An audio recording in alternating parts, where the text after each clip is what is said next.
our point of view is, and my point of view is that price transparency is a part of the solution. It's not the only part of the solution, though.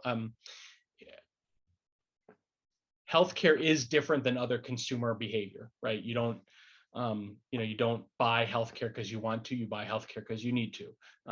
You often can be placed in a situation where you don't even know that you have choice in how you engage with services.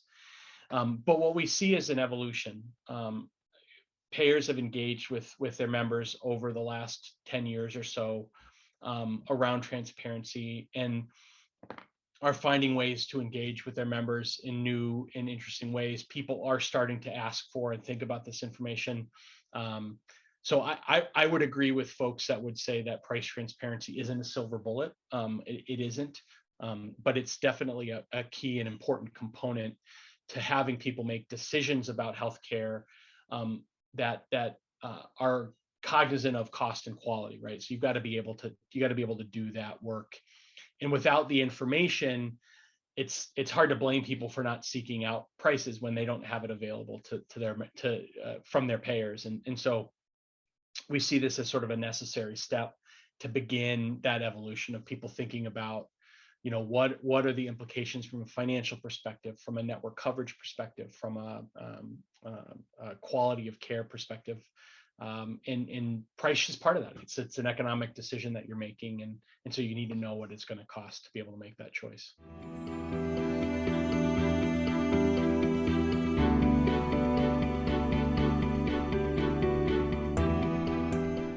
Yeah, I mean, I think the key for us is all regulations around transparency are really meant to support individuals who are engaging in sort of economic behavior that can have important financial ramifications for them.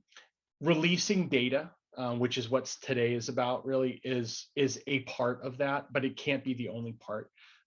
It needs to be. We see it sort of as the baseline, right? To help somebody use this information to make a healthcare decision, you need the information, so it's important to push it out. But you've got to build the experience, you've got to build the engagement, you've got to build the toolkit that a person who's kind of not conversant in healthcare, doesn't understand how all this works, doesn't understand all the complexity. You've got to build a place for them to go and understand that context in a way that's simple, that meets people where they are, usually when they're in pain or scared or worried, right? I mean, it's one thing to sit down and do research on something that's complicated when you're at your best, but nobody buys healthcare when they're at their best. And so it's an important thing to layer on a set of tools and an experience. And that's what HealthSpark's been doing for a long time, is really focusing on how to provide guidance to people who are looking for making these complicated financial decisions around their health, and understand what their options are.